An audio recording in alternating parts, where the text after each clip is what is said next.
কোথায় ছিল গণতন্ত্র? দুই সাংবাদিক বন্ধুকে ওনাদের সময়ে হত্যা করা হয়েছিল, এখনো বিচার চলছে। আমি নিশ্চিত যে আগামী দিন যারা এই সংগঠিত যে খুন করেছে তার বিচার নিশ্চয়ই হবে।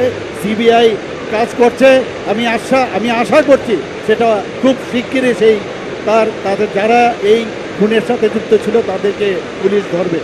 আমি ওনাদের সমস্ত সময়ে সমস্ত বিচার ওনারা পাননি। ত্রিপুরা হত্যালীলা বহু সংগঠিত করেছিল, সেটা সবার জানা। অগ্নিসংযোগ, ধর্ষণ, কোনো বিচার তৎকালীন সময়ে আমরা পাইনি। ওনাদের সময় 80 দাঙ্গা আমাদের সংগঠিত হয়েছিল, আমরা সবাই জানি।